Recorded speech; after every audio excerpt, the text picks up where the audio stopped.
Okay, this is the Wake County Bar Association's History Committee Legends of the Law Project. Today we are interviewing Armistead J. Maupin, senior partner in the law firm of Maupin, Taylor, Ellis, and Adams, past president of the Wake County Bar Association.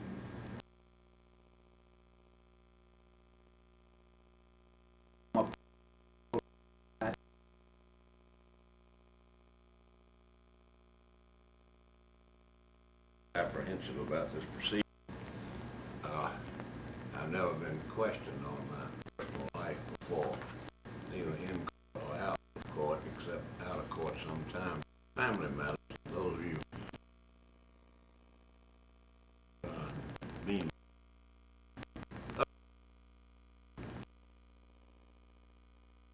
How I started out.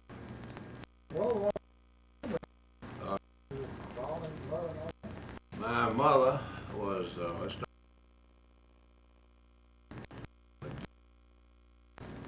Virginian who wisely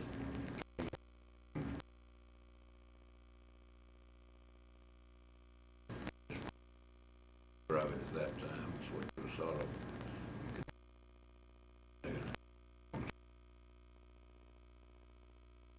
mother who lived on what is now, or what was then and still is, still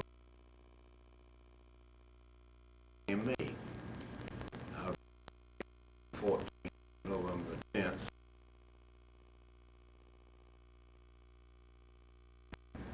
Daughter, the man I'm named for, his name was lawyer in Raleigh and been practicing law for over 50 years. He had married mother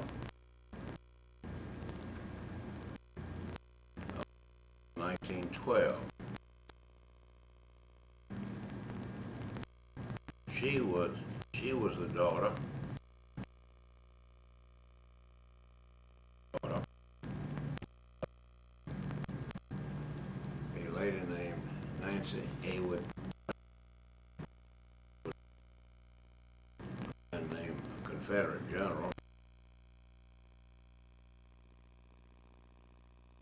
Brian Branch. He was in the Battle of Sharpsburg, which the Yankees call it, and came home, and at that time my grandfather, a young fellow about 70,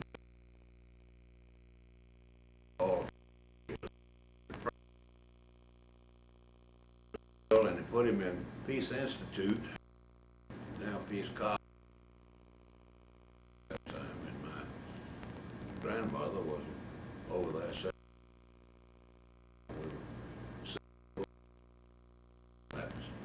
That's where that came from. That's enough for the ancestry.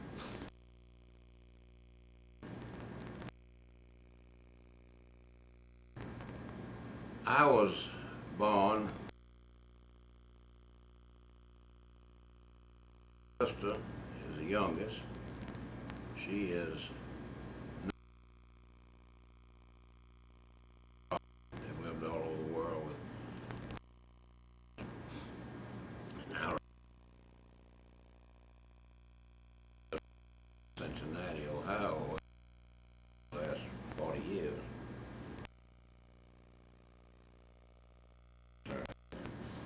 So much for that.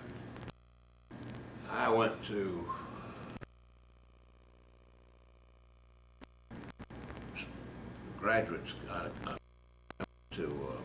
grammar school in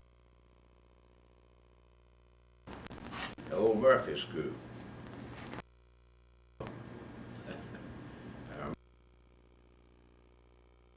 Still standing.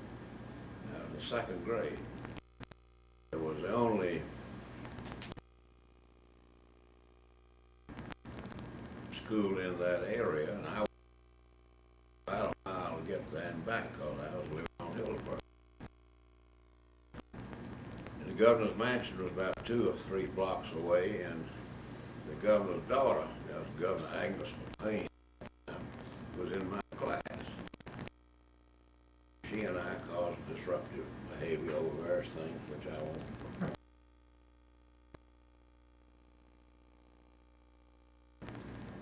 Then one day, there's a lady named Miss Dawn, who was the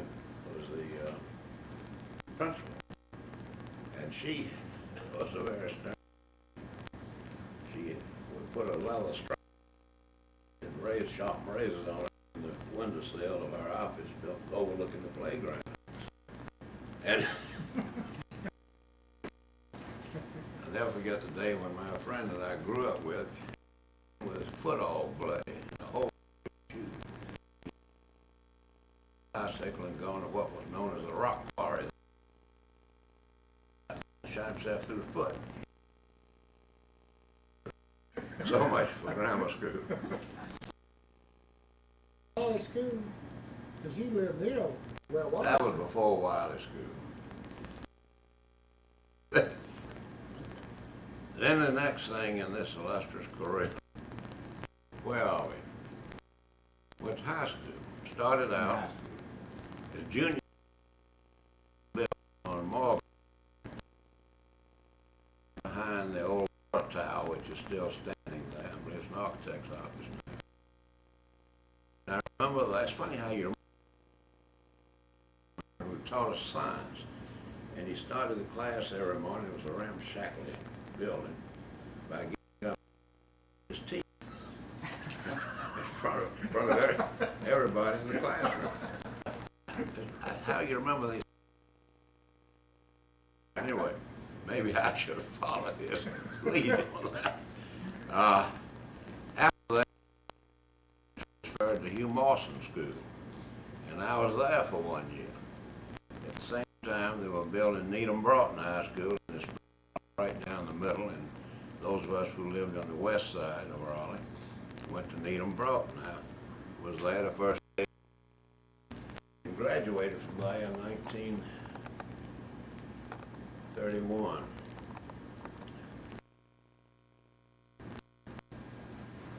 Played football, about second string. There was a fellow ahead of me who played good. His name was Tarzan Abrams. I'll never forget that, because anybody named Tarzan going to play first string, you were going to play second string. From there on, over to Chapel Hill to undergraduate school. Not a very illustrious career. The grades were all right, but these days and times, a firm like the one I belong to now wouldn't even have looked at me, on account of the grades were not, what do they call it, top 10% of the class and that sort of thing. Went there 3 years.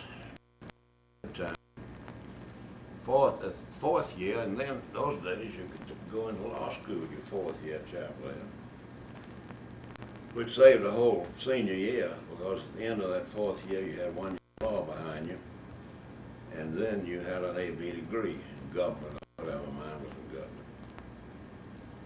I went to law school for a year. At the end of that, it cost $100 a year to go to Chapel Hill then, and that was a lot of money. So I had to find a job, and through the help of Senator Josiah Bailey, I went to Washington. Today it may be hard for you to believe what sort of job I got in Washington. The job was out of Washington, but actually in New York. It was as working for the Democratic National Committee, which today I freely admit, because the Democrats then were not as bad as they are now. But in any event, it was an interesting time.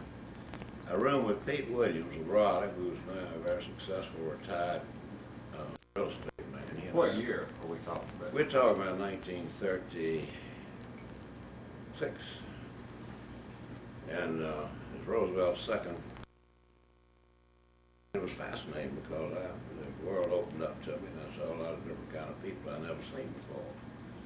I remember the headquarters up there, which is an old Roosevelt hotel, had a different floor and different suites for every kind of a mixture of people you ever heard of. I remember one, a Croatian one. I had never heard of Croatia.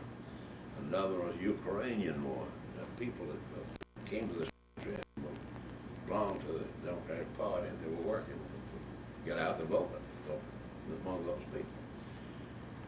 that lasted until after the campaign, and I went to Washington then, looking for a job. I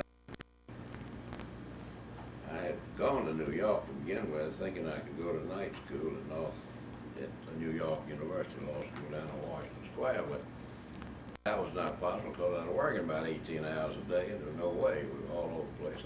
The job was interesting. I was sort of looking for Jim Farley, who most folks never heard of today, but he was chairman of the whole thing, the finest politician I ever known. He knew everybody. But anyway, down to Washington, and we couldn't find a job. I had an old cousin who worked in the Census Bureau, and she knew I was looking for a job. She's an old lady, I'm an old maid. And she said to me, do you know how to run a comptometer? Well, I didn't know what one was, and most folks never heard of one today. It was an ad machine. And they were doing a church census and adding up figures. I did that for about a month. And school started, and I got shifted over to the Labor Department to work for what was then the Employment Service Commission or Committee or whatever they called it. In the meantime, I enrolled in George Washington University Law School, and the classes ran from 5:30 in the afternoon till 7:30 at night. And I went, and it's all year round. You take one course one night, and I took 5 courses at a time, one each night, for about 2 hours. It wasn't any fun, and today, I cannot remember a soul that I was in law school in Washington with, except one woman who had a perfectly awful sounding name, which I will not repeat in public, but it was a name you couldn't miss if you saw the name. I graduated from there in 1940, but in the meantime, I had come to Raleigh on vacation from the U.S. government and taken a bar examination. I had studied for the bar down here under old man Wilbur Royster, who ran a candy store, or candy business. His son is a very famous Vermont Royster here in Raleigh, who was editor to the Wall Street Journal. And his daughter was Sarah Vett, and I married Jim Trotter here in Raleigh. Wonderful old man, perfectly brilliant. He had about, a lot of folks went to him the year around and could pass the bar, could take the bar just by studying under him, and he got a lot of them through. Got me through. So I then came home immediately and went to work in my uncle, firm of Jones and Brassfield. That was William Branch Jones, who was my mother's brother, and Mr. Leon Brassfield, who had been solicitor of the county. And worked there, doing everything for very little money. First year I made, as I recall, $900. What the arrangement was, a place to sit, and they would give me work to do, and whatever fee it generated, I would keep. First year, $900. Second year, I got rich. I landed a job as assistant solicitor of the Raleigh City Court, which had jurisdiction then generally of the district courts now.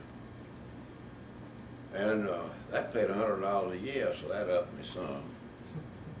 And so it was a lot of fun. Went all over everywhere. There were 5 or 6 different courts in the county. Garner had one, Wendell had one. A man named Judge Bream ran that one out there. He was a layman, and he ran the best court in the county, I thought. And I never will forget the one in Garner. Well, it was down there. I was representing somebody, a drunk driver or something. And there was a case ahead of me. And the wasn't going very well, and the solicitor, whose name I will not repeat because he's still alive and around and still pretty stupid, but he was losing his case, and the highway patrolman who had arrested him had some kind of careless reckless driving case, leaned over, and I could hear it, I sitting right there. He says, what about the Austin Healy? So the solicitor stood up and says, Austin Healy, come around and be sworn. that broke up some of us in the court. And then, anyway, that was about what I did those 2 years. Who was the judge of the Raleigh court, you know? Yeah, Wiley Barnes. Bond. Yeah. And he was, which reminds me of a very important case I had at that time. I noticed in this thing you've given me, you're supposed to talk about the important cases you've had. We certainly had a generalist firm then. My uncle and Mr. Brassfield and me. And I was way down under the line on the associate, on the letterhead. I heard them all laughing in there one day, and they said, come in, Armistead. I came in. Said, here's a case we want you to handle over there before Judge Barnes next week. I said, what is it? There were 5 entrepreneurial type women in there. They were ladies known as madams of these 5 bordellos in Raleigh. And the upright community had insisted the chief of police do something, so you had them all arrested. And there were 50 women that I had to go and represent in the Raleigh City Court, fill up the courtroom. You never seen such a sight. And I went over, and Judge Barnes fined them $7.50 a piece, and told them to go and send no more. Yes, sir, Judge. And they walked out of the court, and they all paid me $10 a piece, which I took down and made a down payment on an engagement ring. After that, oh, that was. Did you tell your wife where you got the money? I did. Right? I did. And And she told everybody. But anyway, that was the gist of my pre-war practice. A little bit of everything, and it was fun. The first day I was in court, they said, in the office, they said, tomorrow you're going up and try this thing for the Industrial Commission, workers' compensation case, for which insurance company paid you $15 to represent them in. So I went up there and did it, and it was cut and dried, and they knew it was, and so that was it. Threw the case out. The following week, they sent me to the Supreme Court, from the sublime, from the ridiculous to the sublime. Handed me a brief, said read the brief and go up there and argue the case. Well, I did. And you don't want to brag about how good you are, but I won. And then I realized later on that anybody could have won that case because there was just nothing much on the other side of it. So, war came along. November the 7th, 1941. On November the 8th, I was in the recruiting office. I was a gung-ho sort of fellow in those days. Want to get in the Navy. And ended up being appointed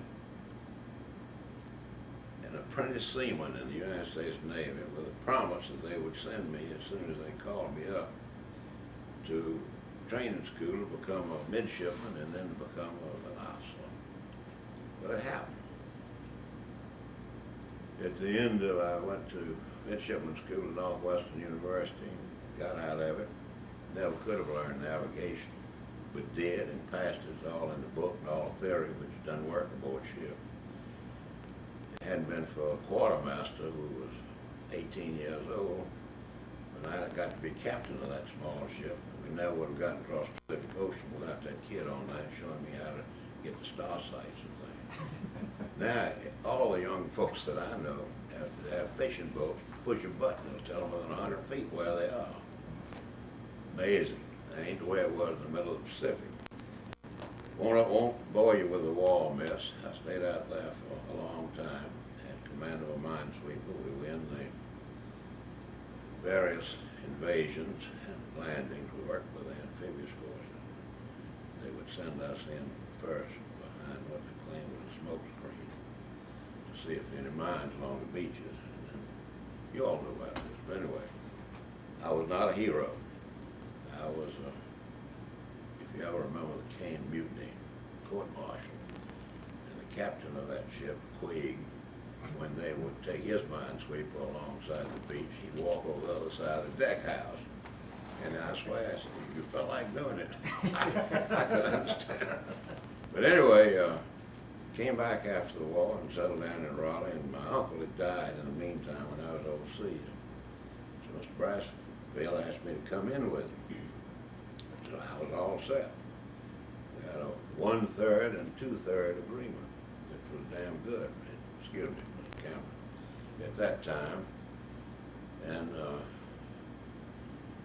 that lasted until 1954 when he had a heart attack and died, and I was on my own until 1962 when T. Taylor and Tom Ellis came to see me and said there was an empty office over there on the bottom of the Soul Water Hotel. Why didn't we get together? We did. We've been together ever since.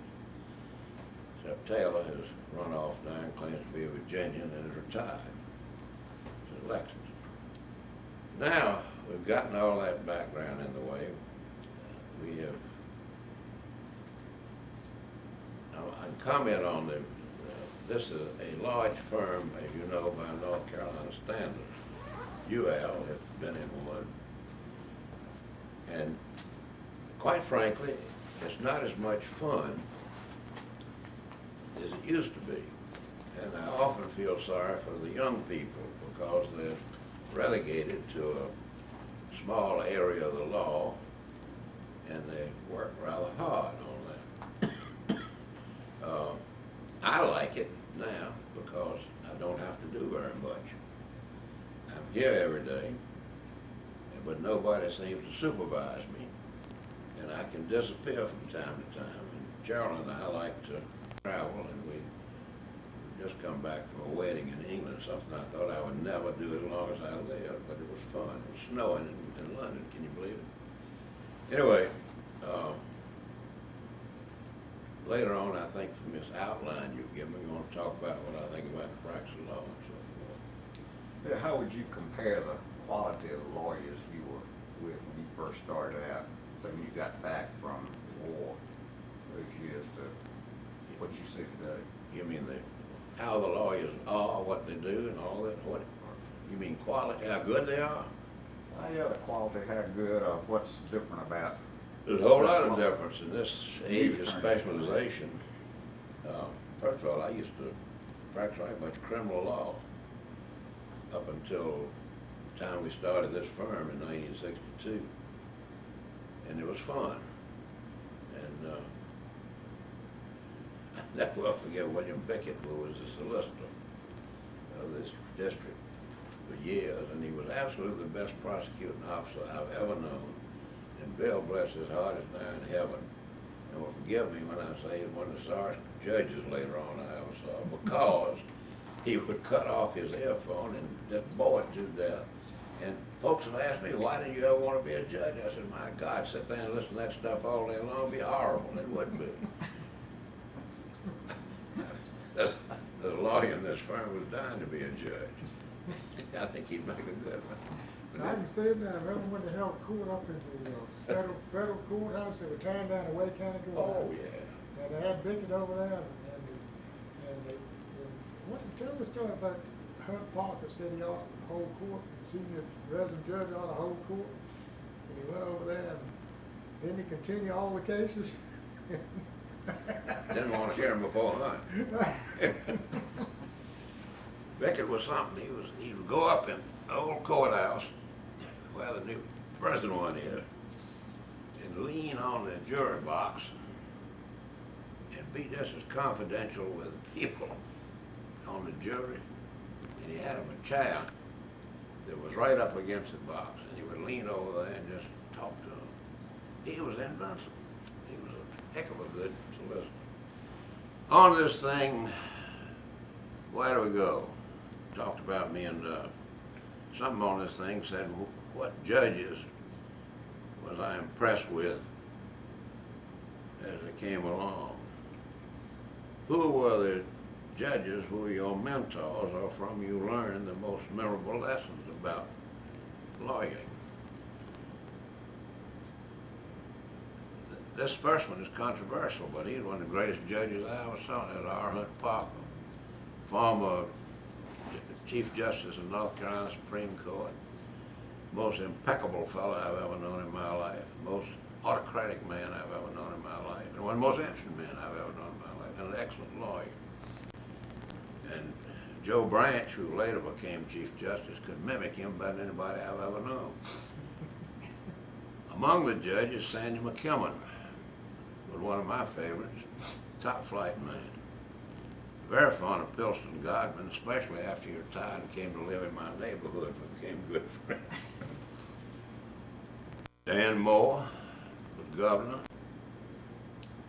I recall the time when he had gotten in office. He called me one day and asked me would I come up there and see him. I said, you know I would. He said, you know, you just did.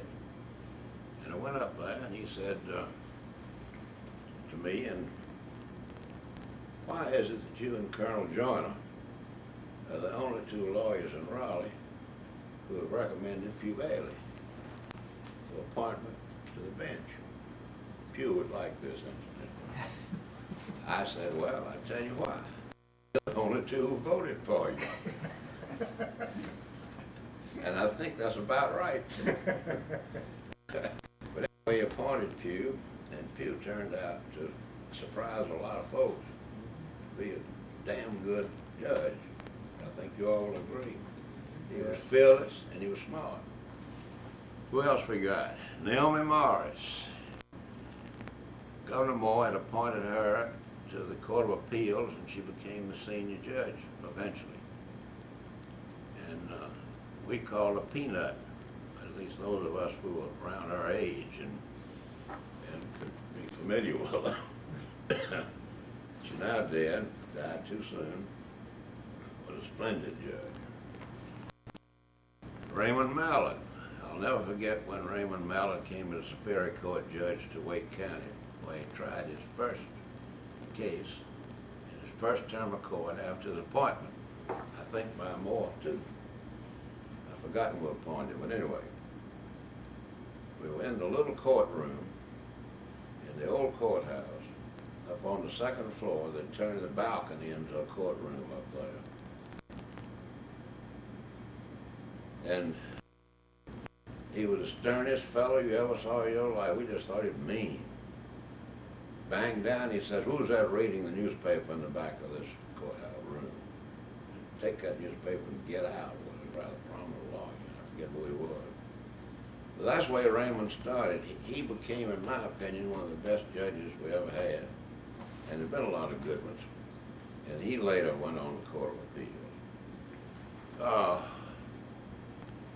Get over the more modern days.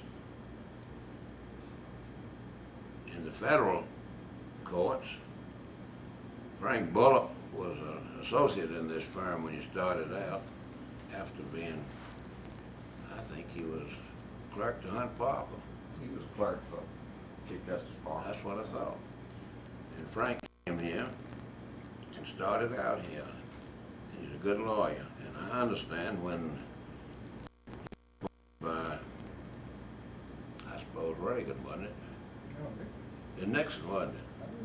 I think it was too, because he's been there a long time now. Federal judge up in Greensboro and Durham. I knew Frank when he was very young, of course. And I hear good things about him. I've never appeared before him because he won't let me. And he's right. But the lawyers, both Democrat and Republican, talk to me and say Frank's doing a top flight job, and I understand. The other one is Terry Boyle.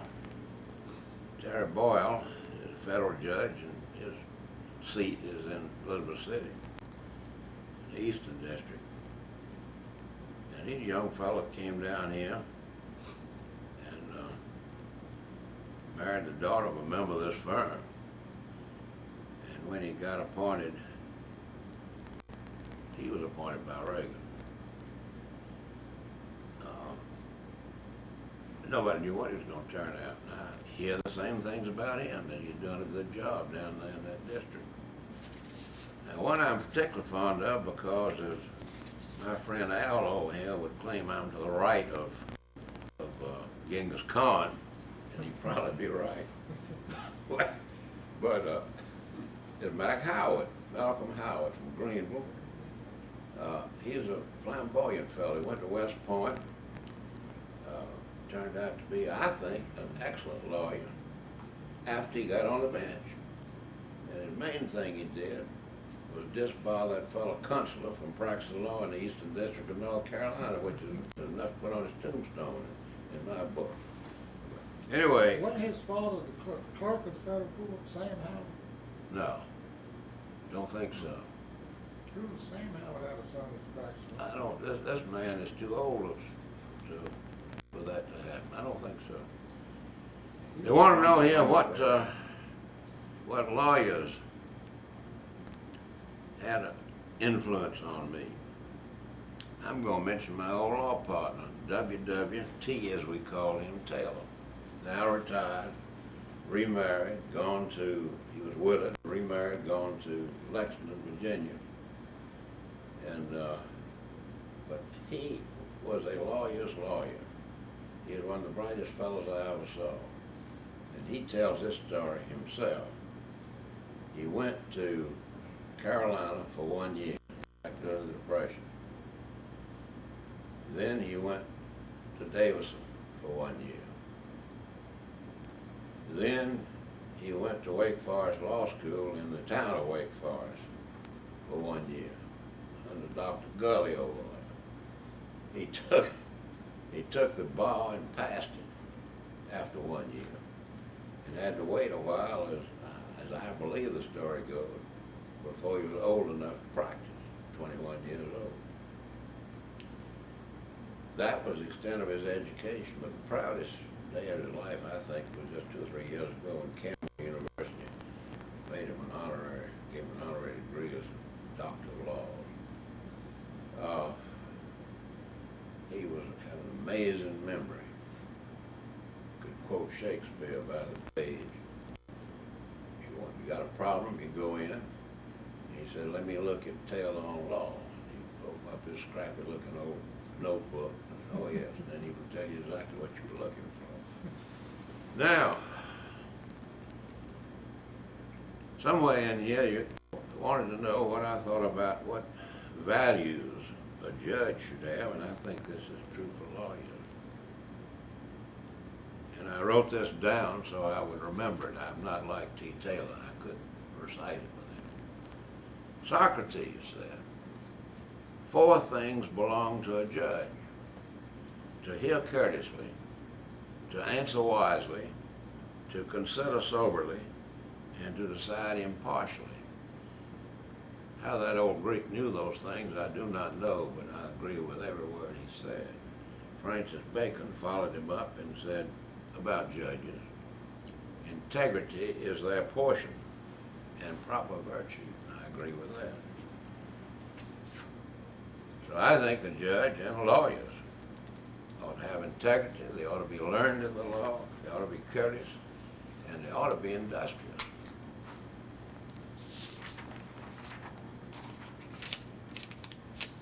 Talking about judges, back when I came to the bar, there were 30 Superior Court judges in the 30 judicial districts, and I knew every one of them, and you did too, Al, when you came. And there were 8 special judges, which the governor appointed. I don't think we have them anymore, or do we? I'm not sure we do. Maybe 1 or 2 special. 1 or 2, You have a yeah. business judge. Yeah. Business court. But in any event, I knew most of them, and most of them you liked.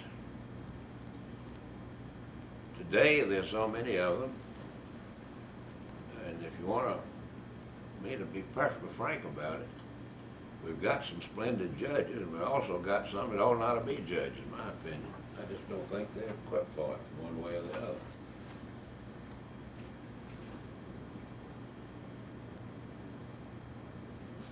About lawyers. I think courtesy ought to be required of every lawyer. and rudeness ought to be ruled out. I know a man at the bar who approaches you on a subject, and his attitude is your client is a crook, and you are a fool. And you all know exactly what I'm talking about. And that is his approach to any proposition between you and him when you're discussing no matter between your clients. Your client is a crook, and you are a fool. He doesn't say those words, but that's his whole attitude. Someone asked me what was judicial temperament. I don't know. I think it's undefinable, but when you got it, or when the judge has it, you recognize it. Lawyer's duties. As far as the client's concerned, I think you're bound to do your best ethically to represent him the best you can. And lawyer's duty to the court is to fairly and ethically represent the client before that court. And the lawyer's got a duty to the profession, which the two gentlemen in here have always done that for the profession, worked hard for the profession. And I think the main thing that we should do as lawyers is to try to perfect the Anglo-American system of justice, which I think is the best in the world. It's got imperfections. It certainly has imperfections when they allow that obscenity out in California recently in the O.J. Simpson case. It was an outrage. And I have said to people that if the lawyers and the judge on both sides were operating in North Carolina, they'd end up either disbarred or in jail, contempt of court, actually from the contempt of the people.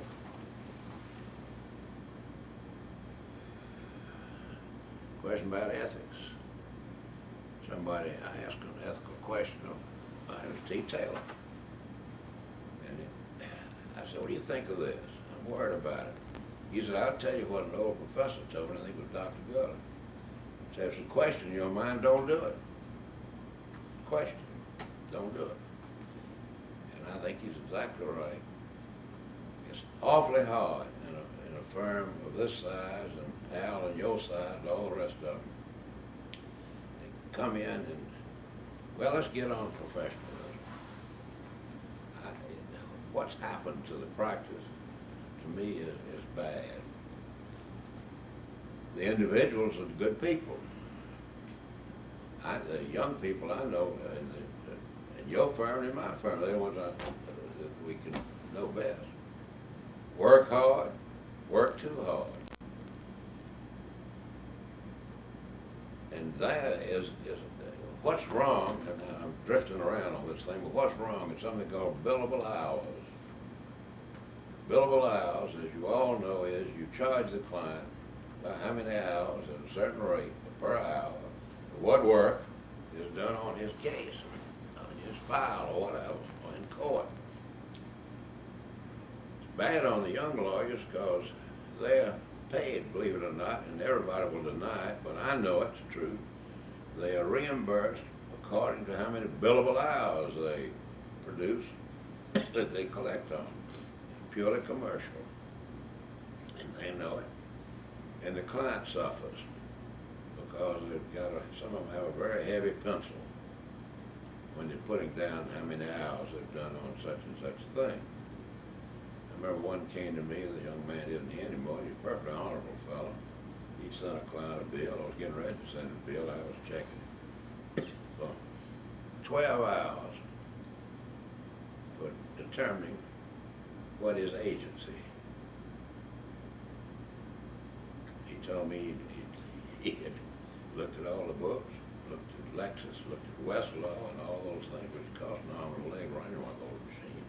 There's another thing I'm not in favor of, and I'm old-fashioned. Electronic looking up law. I don't know how to do it, so maybe that's why I don't like it. What else? Oh. Tell us some funny stories that you can put on. I don't know any I can put on. About when you first started practicing, about what the profession was like in the Raleigh area. Well, first of all, there's something in here about what important cases have you appeared. I think all of them important. And not only that, I'm still old-fashioned. I don't want to talk about my clients' cases, or former clients' cases. I'm absolutely shocked when I see what some lawyers put in the newspaper. Absolutely shocked. I think it's close to an ethical question there under the canons, but somehow or another it's gotten, I think, gotten out of hand. These interviews with, neither of you do it, these interviews with court reporters while the case is going on, that sort of thing, wrong, absolutely wrong. But I'll tell you about one case. Back in the 1950s, there was a lady in Raleigh who was self-appointed SPCA. And she had a policeman who she knew, and had talked him into helping enforce the cruelty laws. And she called me one day, because she knew my sentiments were about like hers in that respect, and said, "Will you come down to the Seaboard Airline Railroad Station, American Express office there? That's when you used to have freight was carried on the express train." And got down there, and she was there with a policeman, and there were a lot of these two-sectioned off orange crates. You remember how they used to look? They were cheap wooden things. They were absolutely full of cats. I mean live cats, some that were dead, but were put in there alive. And some fellow was collecting them, I don't know, stealing them or picking them up off the street or whatever, and selling them to some laboratory where they were killed and used for sale as skeletons and all this kind of thing. And some of it I can understand, I suppose, but I didn't understand them stuffing them in those boxes. We got policemen swear out a warrant. I went down and tried the case, got big headlines all over the then Raleigh Times about the big cat deal. So that's the most important case that I can, my fee was a silver pitcher the lady sent me later. Where do we go from here? Wasn't your wife active in the SPCA? My first wife was, yes. She I tell you how that happened. Senator Helms called her and said that he knew a lady who lived down east somewhere who had left $5,000 to the Raleigh SPCA, and that his wife, Dot Helms, was very interested in doing something about it, and they knew that my wife, then wife, Diana, was interested in cruelty, and stopping cruelty. And so they got after me, and I incorporated the present Wake County SPCA, and the $5,000 what started it, and my wife was very active in it for a long while. Now I've gotten astray. What would, kind of advice would you give young lawyers, you tell young, new associates? We've got several nice young folks down in the basement of this building in the administrative room, I believe they call it. You know, that's where all the paper is, and machines and stuff, and they're messengers, or couriers as we call them. That's better. That's like a trash man being a sanitarian, I suppose. That's what my son's doing at Smith Anderson. I know. But all of them are going to state college, just about all of them. And all of them want, or just about all of them want to be lawyers. And they come by to see me. And this is a shocking thing to say, but I would not want to start practicing law today, I know that. They come up and say they want to be lawyers. I said, why? Well, I like what I see and all this and all that, and what they read. They're going to cure everything in the world. I said, okay, here's what'll happen to you. If you're in the top 10% of your class, some firm, and this is one of them, Al Adams' firm's another one, will try you out in the summertime. Pay them $800-900 a week while they're law students. To come there and sit around for 6 weeks and see what's going on. I don't know how in the world it's profitable to a firm to do it, but we do it, and I think all of them do it. And I said, if that large firm likes you, this is what I'm telling these kids, it's probably shocking to you, but I'll tell you that.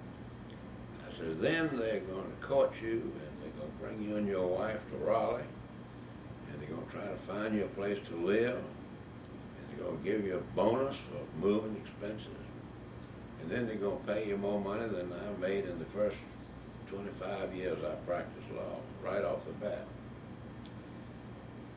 And then they're going to work your, I was going to say a bad word, work your tails off.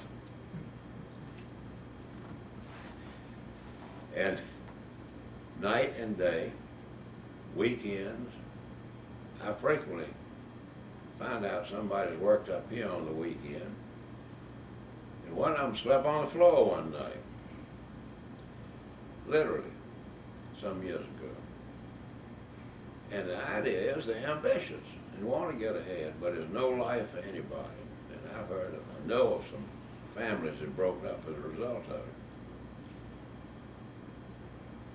It's gotten so commercial. If you're not in that top 10% of your class, I'm just using that as a jumping off point.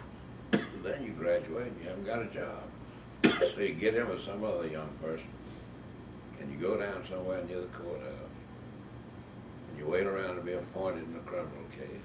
Or you start suing people and you don't really know how to sue people, what to do, hoping to get a settlement. This is not in every, please forgive me, this is not in every case, but this is about the way it works. And I think you will agree with me. And that is not what I would want to do. And that's the way it works now. And I'll tell you something else, to be perfectly candid. I couldn't get in this firm today. Neither my undergraduate grades, I think it's about a C, or my law school grades would have gotten me into this firm. And I've been practicing law for 56 years now. Where do we go from there? Tell them back to the old days at the Sir Walter, and You I mean mean- at the S&W cafeteria, when we used to eat lunch up there. I wish it was here today. The S&W cafeteria was in the bottom part of what is now the county building, then the insurance building. And they had on the mezzanine floor, they had a back room with a great big round table. Is that the one you're talking about? Yeah. And a lot of us would meet up there. And there was one little thing happened up there one day. A good friend of ours, all of ours, was there. And now retired. And somebody asked him, he said, now, you belong to such and such a church. Suppose you found out there was a terrible fellow in there who beat his wife and was drunk, did all these bad things. Suppose you do, so we'd fire him out of the church. Ellis Nassif, who you all remember, or know now, said, well, send him over to me. Said the Catholic Church will take him in and try to get him straightened out. Now that to me was a real Christian. I am not a Roman Catholic, but to me that was the proper way to go at that. Those are the kind of conversation we had up there. Buck Harris was up there right much. Charlie Young. Couldn't get a word in edgewise most of the time because everybody was talking. You know about it, Al. It was fun. You didn't make. Most of them are dead. You didn't make dates for lunch, you went up there and went through the line. That's right. And they had those round tables, and people would move over and let you in the table. That's right. And they'd get, when one table get about 10 people, and then they start another That's table. exactly right. And there'd be about 3 tables with 10 lawyers and 8 lawyers going up there. Every day long. And everybody knew all the lawyers. I do not go to the Wake County Bar Association luncheons anymore. I don't know anybody there, and they don't know me. Now, we have an organization which you all know about called the Senior Survivors. We meet once a month down in the what's the name of the cafe? Valentine's. Valentine's, down in Valentine's. And there you know everybody. And most of them are not doing very much anymore, but you know 'em. I don't know anything else I can tell you. I'll say, what else would you like to add to this interview? Well, let me Any of your- ask you something, Fred. In your article, you were talking about the rules of civil procedure and discovering how all that's changed the practice of law. And Yeah, that's an interesting thing. I know what you're talking about. why don't you tell us a little about that? I wrote a little thing for the firm, for the little firm weekly bulletin they put out up there.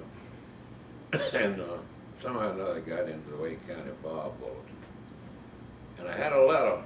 Well, what I said in there was that law was simpler back then, and I think there was more justice. First of all, we didn't have any rules of civil procedure. When those things were put in, and I remember it very well, it was going to simplify the practice of law, especially discovery. Well, it hasn't done that. It's just magnified the difficulty of the practice of law. I had a letter from a lawyer here in town complimenting me on the statement. He said at the time they put him in, that's what was going to happen. He's one of the best technical lawyers I know. I just think it's gotten too complicated. And I think the client suffers because they get too many billable hours doing discovery. But, any other questions? Well, going back to the effect on the ordinary citizens' access to the court, all this time of discovery and all that stuff. I just think the ordinary citizen sits back there and watches the lawyers haggle. Just think how much time it's taken going to court, finding a judge and saying they won't answer such and such a question in this deposition, which you're never going to use anyhow. It's just wrong. And that, I never heard of I suppose I'd heard of a deposition you took them if a fellow was dying or if he lived in California or something. But take deposition of every witness you're going to use, and that's what they do now. One side or the other, and sometimes both. It takes time forever. It takes money. It costs a lot. And the client is paying for it. And I don't think that's justice served. But as I say, I'm old-fashioned, and I'm probably way behind the times. And I sort of glory in it, to tell you the truth. It's fun. It's a way to cover up my ignorance. Was there anything else you would like to add? Well, No, that you're alive on tape. this That you'd like to import. This conference was your idea, not mine. Well, since we're using this as a historical data gathering session, I thought you might want to add some words of wisdom to the I tell you younger members this, of Wake County Bar. I tell you this, I get awfully tired of lawyer jokes. And you hear a lot of them from lawyers. I don't know how our profession has gotten in such disrepute, but I have a feeling that some of these hot shots we see on television around that have caused it. And we got a few bad apples, but I think the state bar is taking care of it.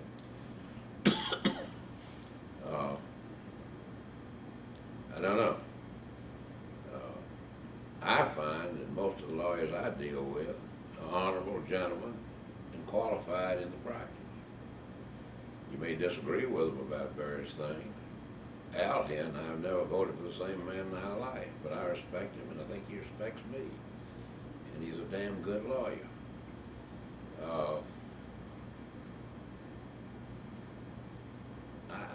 I respect the bar a great deal, and I respect the lawyers in it. And I think we particularly fostered in North Carolina with our lawyers of all sorts and descriptions. Some of them I don't care for, and they don't like me either. But it had anything to do with dishonesty or integrity and that sort of thing. president of the North Carolina State Bar a number of years back. What sort of issues was the bar facing those days that you It had? certainly wasn't like what I read about today. One of the main issues was unlawful practice of law, illegal practice of law, unauthorized practice of law. Right.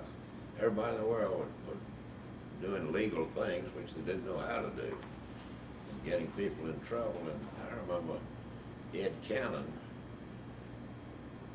who was at that time and before then and sometime thereafter was secretary of the North Carolina State Bar and is head of the State Bar Association too.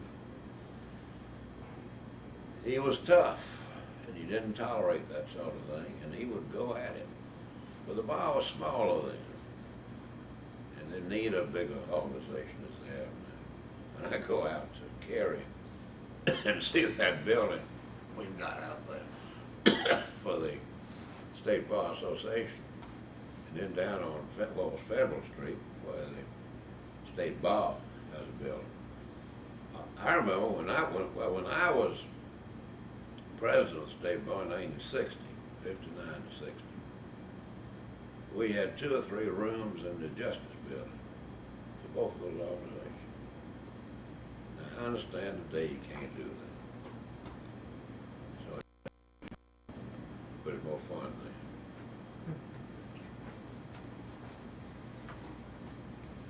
Well, we certainly appreciate your, Thank you, gentlemen, I've talked to you today. Thank you for agreeing to do this as part of our Well, I'm afraid Bar I'm Association afraid History Project. I haven't told you anything you don't know. no, you. Been very interesting.